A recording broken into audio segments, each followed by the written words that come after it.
Hello, welcome to today's reading vlog. So for today's vlog, I'm reading two books. The non-fiction choice was The Enchanted Life by Sharon Blackie, and for the fiction, I'm reading Spells for Forgetting by Adrienne Young. So this probably will be a spoilery vlog because I'm just going to talk about the books as I'm reading them. And without much further ado, let's get reading.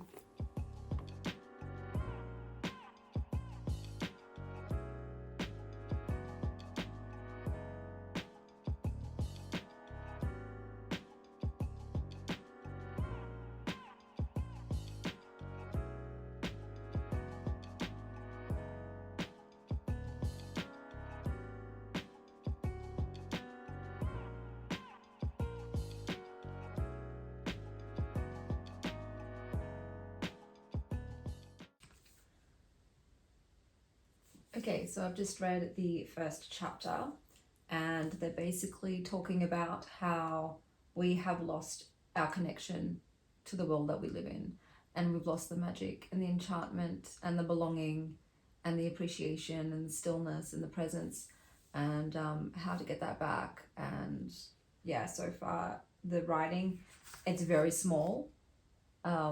It's teeny tiny writing and it's packed to the page. So it is quite dense. The writing is very sort of lyrical. It is rich. This is a book that's going to take me a while to read because you have to consume it very slowly to understand it. It's not one that I could just skim read. I'm missing a lot of the sentences if I would do that. So far, the authors said that she is a psychologist. Her other book is If Women Rose Rooted. Can't recall if I read that or not. It does sound familiar, but yeah, where she's talked about how she's going to talk about like ancient Greek philosophy and like Carl Jung and neuroscience and folklore and traditions and all of these different sort of practices and ways of looking at the world in order to connect to it. So far so good. I am enjoying it so far.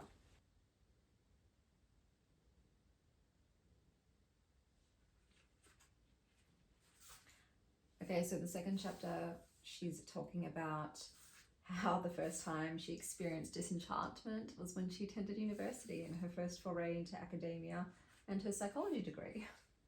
And how, you know, imagination is now like a dirty word and it's all about science, and, you know, you can't talk about anything woo-woo because that's just flaky and false. I'll just read you this quote. How did we ever get to the stage where we thought this might be a good way to educate a human being? Where did we acquire our determined worship of the rational and intellectual, our downgrading of the value of the creative imagination? And how did it so profoundly infiltrate our institutions? So now she's talking about how it became disenchanted, and she started by talking about the English language and how it is very categorical, how it is by its design intensely dualistic, and yeah, I'm really interested. It's very interesting stuff. So the author has like made a distinction between like woman A and woman B and the different mindsets. So woman A, for example, observes the world and is, you know, separate from it and maybe wants to classify it, whereas woman B tries to have a meaningful exchange with everything in her world and is a part of everything and doesn't have that separateness. The book itself does have quite a philosophical feel to it, so it's very rich in that sort of, you know, type of writing. Right now we're now going on to Aristotle and Plato and talking about their philosophical musings. This book does have cute little quotes and phrases that are outlined in leaves, and I think that's really sweet. I like it when books have like mixed media in them. It makes it more fun to read. But yeah, so far I'm enjoying it a lot. Time for a coffee break. I like mine really, really milky. So much milk. I only drink coffee once a week, but I felt like doing it today. Ah, so good, guys.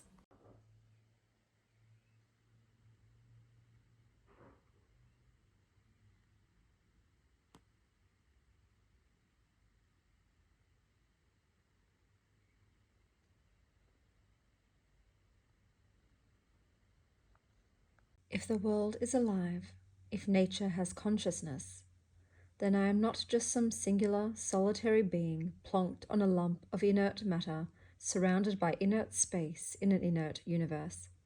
Everything around me is alive. There is no such thing as inert. I'm standing in the midst of an aliveness, and that aliveness deserves my attention, my respect, my care. It deserves my awe and my reverence. The stars are no longer cold, unknowable objects, scattered shining but ultimately lifeless across the vast empty distances of black space. They are active participants in their own journeys of becoming. The insects and birds and animals are singing themselves into being.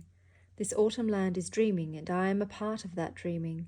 That beautiful emerald-bodied dragonfly over there by the beehive is no longer a soulless creature, capable only of mechanically carrying out the simplest of genetically pre-programmed tasks.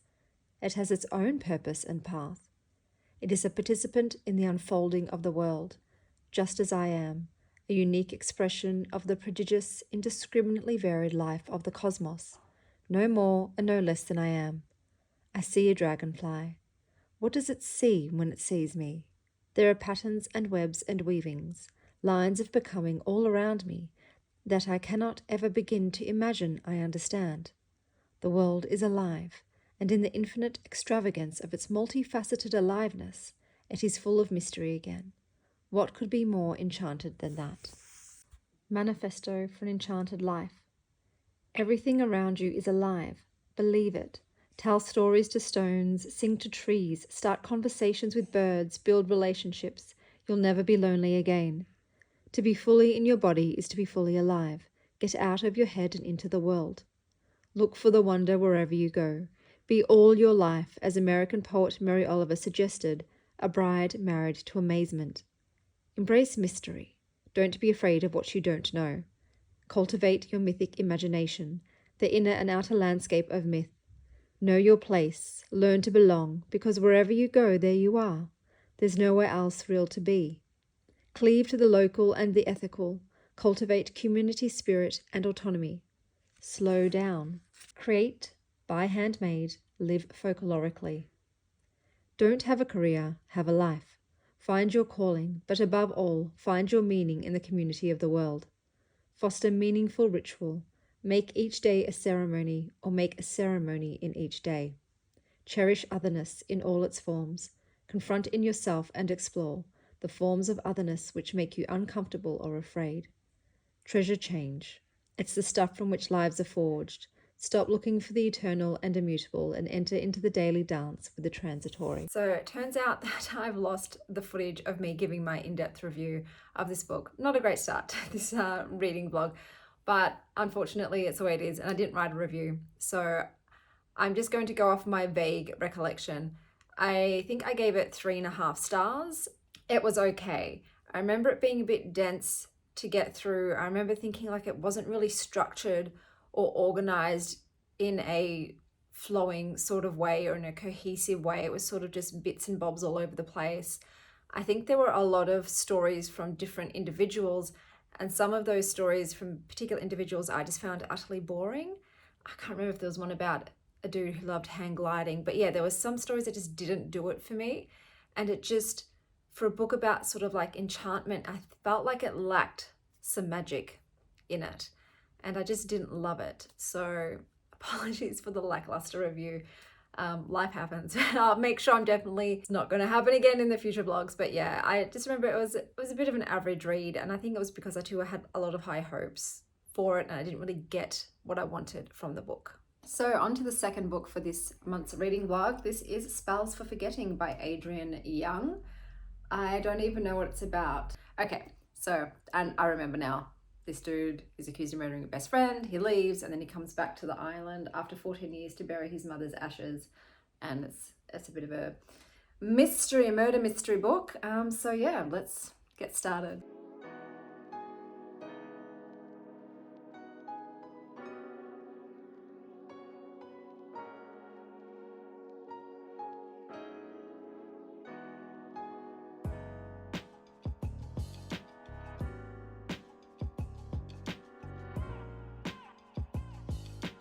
Okay, so I'm this far into spells for forgetting. So the family in question, so Emery is part of like a line of witches. Supposedly this town is known for having witches. Nothing really magical has happened except like omens. So there's some things like all the leaves falling off the trees and like, oh, it's an omen. I'm not loving the way it's written. So it is going back and forward to the past event, which is the night that Lily died, and then the future. Everyone is really hateful towards August, even though he was never proven guilty of Lily's murder in the fire. So I'm like, okay. It's got multiple POVs, so that is a pet peeve of mine. Anything more than 3 POVs and I don't really like it.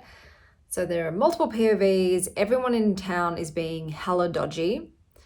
And at the moment, we've just discovered that Lily was pregnant at the time of her murder. And I'm just like, well, wouldn't they have done a DNA test on the baby? Because I'm guessing whoever the baby's father was would be a prime suspect. But it seems they didn't. They're just assuming that August was cheating on Emery with Lily and got her pregnant and then killed her. So I'm not loving that. I'm just like, I'm pretty sure standard protocol, if a woman is like murdered and she's found out to be pregnant and no one was aware that she was even in a relationship, would be to like DNA test the baby, right? So for me, if I was to guess what's going on, I would say August didn't kill. There's something between him and Dutch. So Emery's now dating Dutch, who's one of their friends. I think Dutch was hooking up with Lily. And I think Dutch gave August an alibi, but August is covering up for something with Dutch. And it's just like, it's one of those headache things. I just think that if August didn't kill Lily, why wouldn't he have spoken to Emery? They were together as a couple. Why wouldn't he have told her, like, I didn't do it. This is what happened. Dutch is covering for me. Why wouldn't he have been honest with her instead of just running away without giving her an explanation? So that's like the frustrating thing, is that, yeah, it's the way it's done is just really like, it's hard to make sense of. It's all over the place. I don't hate it though, but so far it's a bit average, but we'll see how the story progresses. So I'm going to have to do my recap here because the cat's on me and you never move a cat when it's on your lap. So I just finished the book. I'm going to give it 2.5 stars. I'm going to sum up everything else that happened. So this book is really so slow paced. You have to read through multiple people's POVs. Emery and August are basically trying to figure out who killed Lily. So to sum it up, Lily killed Lily. So this book, I guess, has magical realism in that Lily had a fight with Emery and she ended up going to do a dark magic spell that causes you to drown on land. And instead of killing Emery, she drowned on land. That's why people thought she was murdered, because she drowned on land. So Lily killed herself. Her grandmother knew what Lily had done, that she had done black magic, but she wanted August's family's land. So she believed that if they could run August out of town, the land would be given to the town, the orchard. They have an orchard on this island. And so the people in the town were all like banding together to try and get this orchid. And what happens is they end up deciding to knock off. Thanks, Silly. Thanks, James. they try to kill August to stop him from keeping the land that was given to him. And Emery comes and saves his life. It just got a bit ridiculous. It got a bit overly dramatic and dumb. And then Emery and August decide to leave the island and go and start a life together on the mainland. So what was this about? And the baby, it was, what's his name? It was that guy that I thought that was his baby. He didn't kill her though, but it was his baby.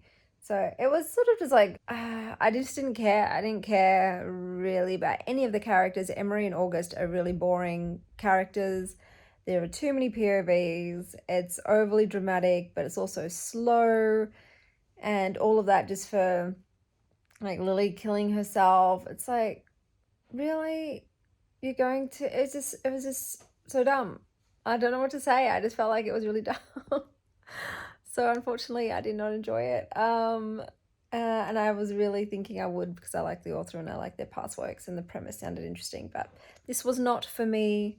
So those are the 2 books for this month's Wild Ones book club, and I'll see you next month for the next 2.